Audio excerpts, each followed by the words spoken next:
I just wanted to add that that's a super valid point. When you're doing the homework of a specific character or before an audition or even for a class, all the research, like everything that you can learn about the people who are making it, the genre, the everything, the where it's going to be shot, like every single piece of information that you can come across, it builds up as a treasure underneath your work, so that when you get to the audition or set or wherever you're performing stage, the homework's going to be there, and that's like the hardest thing that you have to do as an actor, and that's the most important thing that separates like amateurs from like professional actors, in my opinion, is that, you know, and I keep forgetting sometimes this, so like it's like tricky, and I think the more you practice it, the better. But here it goes. Listen tightly, sit tightly, whatever. Yes, you got it. Okay. In my need to like prove that I'm such a good student, or like, look what I made, you know, look at all the hours that I spent creating this craft, whatever, the character, and then you get to perform, and sometimes I would feel like, oh, like I did 90% of the work, but still I didn't have time to do like the 10 extra percent that I didn't have the time. And so I feel like I need to control the information, or perhaps show everything that I've learned. And that's when you're not in the character. That's when you're thinking about yourself. That's not acting. That's like performing something, but that's not acting. So acting really is, okay, you've done the 90%, it wasn't 100 of what you want, because rarely do we in life have all the time in the world to develop a character to the maximum. And sometimes, and it's not about being perfect. Perfection does not exist. It's about being outstanding. It's about like doing the best you can with the time constraints that you have, because everyone has a private life aside from like work, or if you're studying acting. So just do the best you can, and you're gonna be okay with that. And then you go to perform, and then you just forget everything, like forget all that, you know, the hours you've studied, everything you've studied, because when you just focus on the other person that's in front of you, when you just focus on the words and or what you're trying to say, you know, like just be present with the other person. I know this is like basic acting, but it's like, if this other person's like giving you like slight arrogance, that affects you, you know. And like if you're in real life, you come across someone, whether it's someone that you love, cherish, like your family member, a friend, or lover, or if it's someone on the street and someone gives you attitude, that affects you, like, unless you're like some sort of divine person that is like so in peace. But even then, you still have a reaction. Even if you're like unfazed, you can still laugh at it, but you are gonna have a reaction. So if you're thinking about like, oh, I have to show all the work that I've done, then I'm not there, and I might miss that thing that the other person's giving me, like a reaction or something that I might use, that I need to use, because this is acting, this is live, this is what's happening.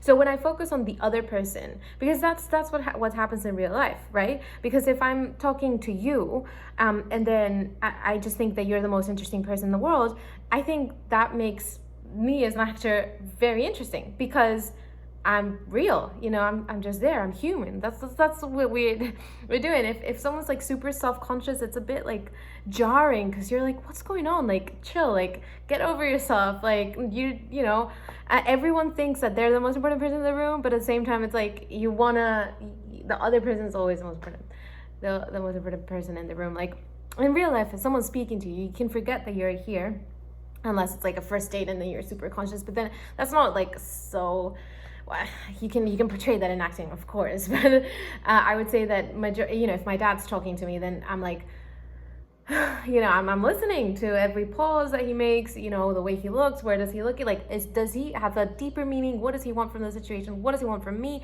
What do I want from this encounter? Like, do I know what I want? Like, what are the surprises? What things I didn't know? Oh my god, there's so much work to be done, and I miss acting so much. Let's get back to it. But yeah, so the other person is the most important thing, and that's the main difference.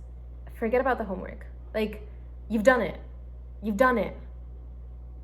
It's gonna show up when you least expect it, and that's gonna be like the best surprise ever, because that's when, you know, like you're really acting, you're there, you're present, and boom, shows up. I don't know how else to explain it. It's like you're acting, and then suddenly something that you had researched about, you know, if the person's a microbiologist, then they are gonna have, because that's what they study and work in and whatever, that shapes their point of view of life, that shapes their, like, how they see everything. So because you've done a huge research of like what the life is like of a microbiologist, then it's going to show up if this person gives me attitude in this way, or if this person gives me a piece of information and I'm listening it as if it was the first time, listening to that piece of information as if it was the first time, I'm going to have an attitude towards it. I'm going to have a point of view, an opinion about that, or a feeling about that. So suddenly it's like, even if you think like, oh, like I think I know roughly how the scene's gonna go, if you're truly present,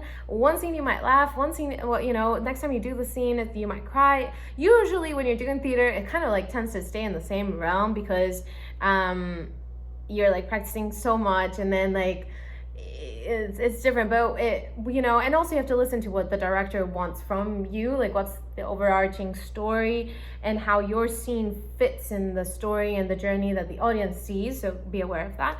But the cool thing is that by being present, things may pop up that you didn't know were gonna happen. Go with it. It's not wrong, go with it. And then yeah, oh, miss it. Okay, just hope that was super helpful. That is, I think, the trickiest thing to do, at least when you're first starting, because, or if you haven't done acting for some time, like say if you stop training for a few months and then you have an audition and you're like, oh, I really want this, or, and then you know, you've done all the work, but then it's not that you want it too much, it's that then you're not acting, right? Because you're just thinking like, oh, I really need this job, but it's not the actor really wants the scene, you know, it's not the character that really wants to be in the scene, it's this actor that really wants this job, and that permeates this, like the audition.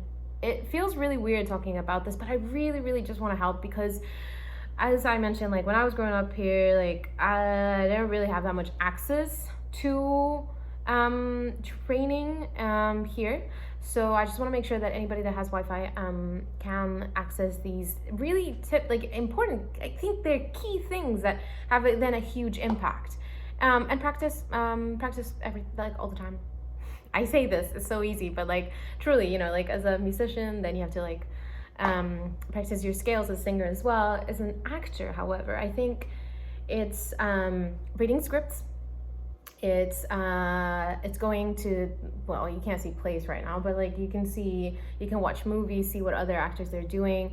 I think a really cool thing is to, if you have the script on one hand and then you're watching the movie and see like exactly, you know, what was written in the script and what was just created by the actor.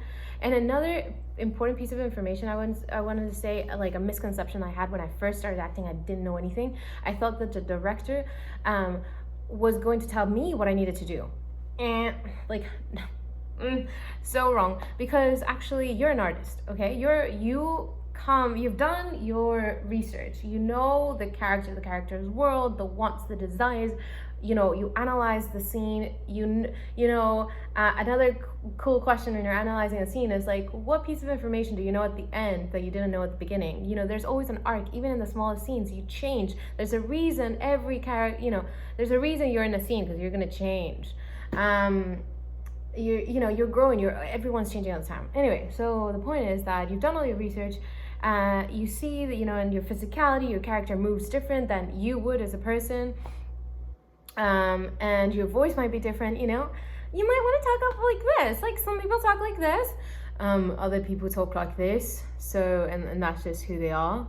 So like, again, you can change so much. So physicality, the mindset, how you react to things, what's your inner tempo, like how's your physicality, there's so many things. And by trying out the same scene with like different physicalities, different points of view, you know, different emotional states, because if I start a scene like being super happy and then someone tells me a really jarring piece of information, yes, I'm going to change. But so if it's a really sad piece of information, if I start with a really sad point of view or sad emotional state, because I just heard that donkeys don't like eating carrots, whatever, and that's really sad for me, and then someone tells me another sad point of view, like sad information, that like, you know, but what if I was super happy, I had just gotten my dream job, and then someone tells me this sad bit of information, then the dramatic drop is like way bigger, and usually I think, you know, there's a bigger change and there's a bigger, juicier part for an actor. Okay. And that's, you decide, because you might not even know exactly, the script might not tell you where your character was just before, so it's up to you to decide where you were and yeah, and yeah, so oh my god, so many things. So as an actor in front of the director, you have already rehearsed the many different physicality, voice, points of view, your moment before, what your relationship with this person, what's your point of view about every single thing that's discussed in the scene. And so you've tried this scene so many different times that when the director says, okay, let's give it a go, you'll quickly say, okay, which one's like the one that feels like, to me, the one that will, okay, work best. Okay, let's go with this one. Okay, the director says then, okay, great. Can you try it as if you are, have a sense of urgency? So then, okay, you amp up the stakes a little bit more. So it's like what's being discussed in the scene, it's like even, more important to you. And usually drama is in the most, like, drama and comedy as well. Comedy has like super high stakes, but in a funny way. And drama, it's like usually films, like commercial films, it's not a true depiction of life. Let's say, like, if you're doing a biopic, you're not gonna film this person like making scrambled eggs on a random day. You're gonna film this person making scrambled eggs on the first day that they teach the first PhD class, or the first day that they are living after getting married, or the day they're gonna get married. It's like, it's snippets of the most important bits of that person's life put in a film. So there's a reason why it's on script. They say script pages are incredibly pricey real estate, so there has to be a reason why it's there. And finally, so because you've done all the research, when the director says, okay, let's give it a go, you do the scene this way, and then say, okay, higher stakes, because you translate it to mean higher stakes because that person says, okay, can you say it more urgently? Why is it more urgently? It's not just because that person needs to go to the toilet. There's a reason behind it, and usually it means that higher stakes means that the thing that's being discussed is actually super important for the character. So so by having practiced it so many different ways, you are a better artist, and you're better prepared, and people will love you for it, because that just means you're being super professional. So no, the director doesn't tell you what you need to do. It is your job to figure out everything, and then the director will sort of guide you, but he can't will out of you something that if you haven't like researched it before. Like, if you're completely lost, they'll help you, but at least you've done, even they say in LA, it's like, give a strong and wrong and strong, like, always have a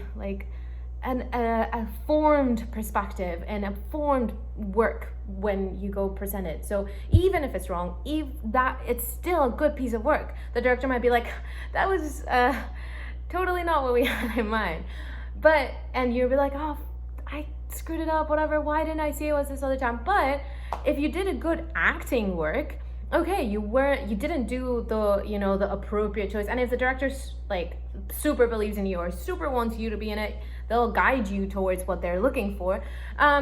Many times though, they'll be like, okay, cool, and then you like, thanks, bye. You'll go home and you'll be like, why didn't I do? But then, like, years later, because they're doing different projects, they'll be like, okay, what was this girl that totally, this, their character, the character this girl did was totally not right for this film or genre or whatever, but I actually think she'd be perfect for this. And because they've already seen you do a good job, even if it was not in the ballpark of what they're looking, even, it's still good work. And in the end, that's, I believe, at least what our job is to audition. And it sucks sometimes because, like, most jobs you get paid for it, but I guess we get to do what we love, although that shouldn't be an excuse for not to get paid. But in the end, that's the way it is.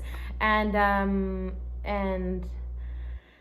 yes, so other things, yes, acting can be hard. I guess not acting itself, is just like managing our own emotions, expectations, and like I keep hearing a lot of people say, like, oh, there's a lot of highs and lows when you're doing like acting, or when you're pursuing that career. Like, so one day you might get, a callback and a callback and a callback, and like dream project, and then finally not get it. So you're like high, and then low.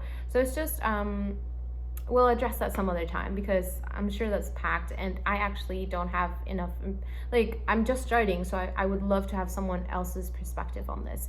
But that's all that time I have so far. Please subscribe, and if you have any questions, please comment below. Thank you so much. This is just for you. So take care. Bye.